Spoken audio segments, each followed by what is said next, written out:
فرماتے ہیں کہ میں نا مزدور لینے گیا، بغداد کے چوک میں مزدور بیٹھے ہوتے تھے، تو میری ان مزدوروں میں سے نا ایک نوجوان بچے پہ نظر پڑی۔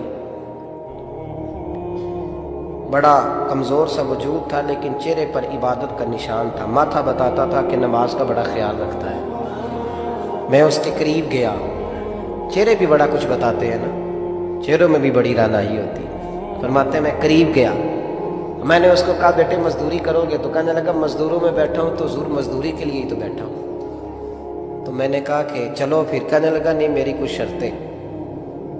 میں نے کہا بتاؤ؟ کہنے لگا پہلی شرط یہ ہے کہ لوگ 4 دینار دیہاڑی لیتے ہیں، میں 3 دینار لوں گا۔ میں نے کہا یار بے تو بڑی بہترین ہے، باقی بھی اس طرح کی رکھ لیں۔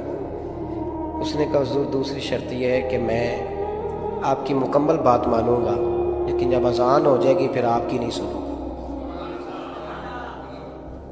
تیسری بات اس نے یہ کی کہ حضور میں آپ کے گھر میں کام کروں گا پر آپ کے کسی سوال کا جواب نہیں دوں گا۔ کہتے میں نے کہا یار تو بڑا عجیب ہے، شرطیں تو مالکوں کی ہوتی ہیں۔ کہنے لگا جی بہرحال میں شرطیں لگا کے جاتا ہوں۔ فرماتے ہیں میں اسے گھر لے آیا، کام میں نے اس کو بتایا تو جو کام مزدور سارے دن میں کرتا ہے نا اس نے 2 گھنٹے میں کر دیا۔ ہمارے مزدور سگریٹ پینے میں بھی تو آدھا گھنٹہ لگاتے ہیں، وہ چائے پینے جائیں تو پونا گھنٹہ وہاں۔ ان کو بھی تو دیانتداری کرنی چاہیے کہ نہیں کرنی چاہیے؟ نے معاہدہ کیا ہے نا جی تو پورا اترنا چاہیے نا۔ کہتے 2 گھنٹے میں، اب کام جب بندہ شروع کراتا ہے تو کام اور نکل آتا ہے۔ کہتے کام میں نے اس کو اور بتا دیا، وہ کرنے لگا۔ اس نے مٹی نکال کے رکھی تھی باہر رستے میں، تو اذان ہو گئی زور کی، اس نے وہیں کدال چھوڑی کہی اور چلنے لگا۔ تو میرا بیٹا کہنے لگا اس کو ذرا برابر کر دو۔ کہنے لگا چپ کر جا، تیرے باپ سے بات ہوئی تھی، جب اذان ہوتی ہے تو میں کسی اور کی نہیں سنتا، صرف اللہ رسول کی سنتا ہوں۔ کہتے ہیں مسجد چلا گیا، نماز پڑھ کے آیا تو دوپہر کا وقت تھا۔ میری بیوی کہنے لگی اس کو کھانا کھا لے۔ کہتے ہم نے کہا کھانا کھا لو، تو کہنے لگا میں نے روزہ رکھا، رمضان بھی نہیں تھا، نفلی روزہ رکھا ہوا۔ فرماتے ہیں شام ہوئی، میں نے 3 دینار دیے تو میں نے کہا تیرا نام کیا ہے؟ کہنے لگا میں نے آپ سے کہا تھا میں کسی سوال کا جواب نہیں دوں گا۔ کہتے وہ چلا گیا۔ اگلے دن میں پھر لینے گیا اسے، کام کچھ اور نکل آئے تو لوگوں نے بتایا وہ صرف ہفتے والے دن آتا ہے۔ میں نے کہا کیوں؟ کہنے لگا جی وہ کہتا ہے میرا ہفتے کا خرچہ 3 دینار ہے، جب 3 دینار کما لیتا ہوں تو باقی سارا ٹائم اللہ رسول کی ذکر میں گزار دیا کرتا ہوں۔ فرماتے ہیں جی اگلے ہفتے میں پھر لینے گیا، میں نے پورا ہفتہ انتظار کیا کہ کام اسی سے کرانا ہے۔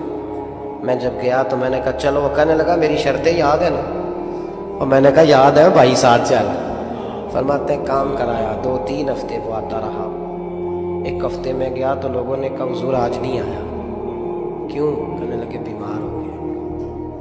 کہاں گھر ہے؟ کہنے لگے بغداد کے قبرستان کے پیچھے جو کچی آبادی ہے اس میں رہتا ہے۔ فرماتے میں گیا، دروازے پہ دستک دی تو کہنے لگا حضور آپ ہیں؟ دروازہ کھلا ہے، آ جائیے۔ فرماتے ہیں میں اندر گیا تو میں نے کہا تمہیں کیسے پتہ چلا میں آیا ہوں؟ کہنے لگا حضور اللہ والے ہو آپ نہیں آنا تھا، ورنہ امیر تو غریبوں کا پتہ لینے کوئی نہیں آتے۔ کہتے میں قریب گیا تو کہنے لگا میں آپ کا انتظار کر رہا تھا، تیز بخار ہے، تپ رہا۔ جیب سے کچھ پیسے نکالے، کہنے لگا یہ پیسے رکھ لیں۔ ایک انگوٹھی نکالی، کہنے لگا حضور آج رات کو میرا انتقال ہو جائے گا، ان پیسوں کا کفن خرید کے صبح جنازہ پڑھ کے مجھے دفن کر دینا، اور جب دفن کرو تو یہ انگوٹھی لے کے عصر کے بعد ہارون رشید کے پاس جانا،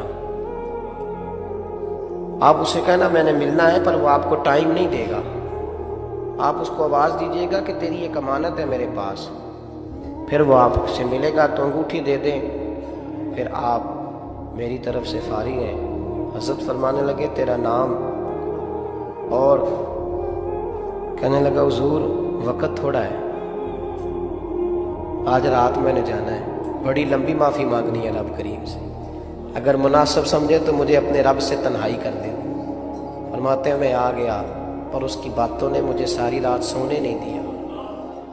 فرماتے ہیں صبح بڑی مشکل سے سورج نکلا، میں گیا دروازے پہ ہاتھ رکھا تو دروازہ کھلا ہوا تھا، اندر داخل ہوا تو خوشبوئیں میرا استقبال کر رہی تھی، جب چہرے سے کپڑا ہٹایا تو اس کا تو انتقال ہو چکا۔